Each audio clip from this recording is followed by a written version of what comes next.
The elevator game, the stairs game, the window game. Did you think you had seen all the creepy challenges on Scary Tuesday, TikTakers? Not at all. We bring you a new one that will test your strength, the card game. This is one of the simplest rituals that are known, but no less dangerous. As the name implies, for this game we will only need a poker deck, a candle, and some salt, and follow the instructions to the T. There are two fundamental points that you must fulfill. First, nobody younger than 10 years old can participate, since, mysteriously, it doesn't work. And second, be very careful with the questions and be polite with the spirits. You never know who you might be talking to. Once we perfectly understand these tips, we will look for a dark room, if possible one without a single hint of light. Then, we get to the center of the room and take the salt. With it, we will form a circle of a good size, enough to sit inside it. After settling in, we will light the candle. We must be calm, so it will be easier to contact the other side. If we have followed these steps correctly, there should be no danger to continue with the ritual. This will be the time to take the cards. We will have to shuffle them slowly, focusing on establishing contact. The next step is to take the deck and place it in front of us on the floor, with the cards face down. We may feel a presence or have the feeling that something or someone is watching us.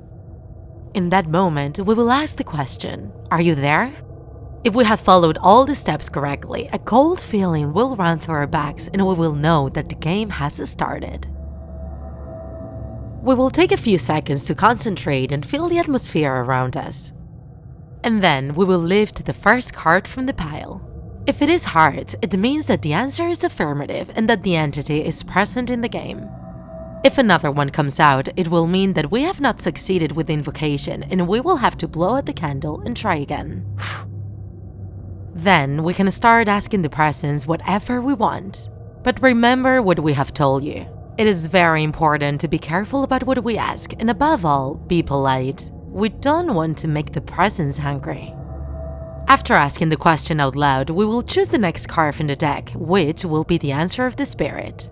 If it is heart, it will mean yes, and if it is a spade, it will be a no. On the other hand, a diamond card will be equivalent to maybe, and clubs, a don't know by the entity. If at any given time all the answers are of this type, it will mean that we are not being clear with the questions. After satisfying our curiosity, we must thank the spirit for its presence and then blow out the candle. The session will be over. It is very important not to leave the salt circle before finishing the game. Some say that if you do, the presence will accompany you forever. To avoid this, we will always make sure before saying goodbye that our last question has been answered.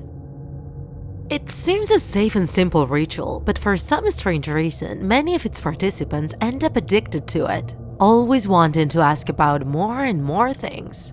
This is the real risk of the card game. The more questions we ask, the less willing to answer the entity will be.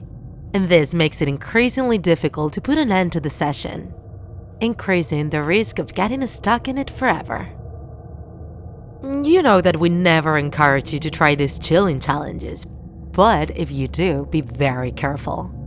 Playing with the spirits can be a fascinating experience, but it may not work out as we expect it to.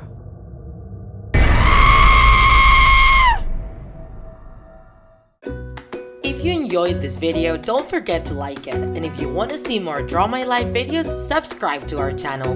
See you in the next episode!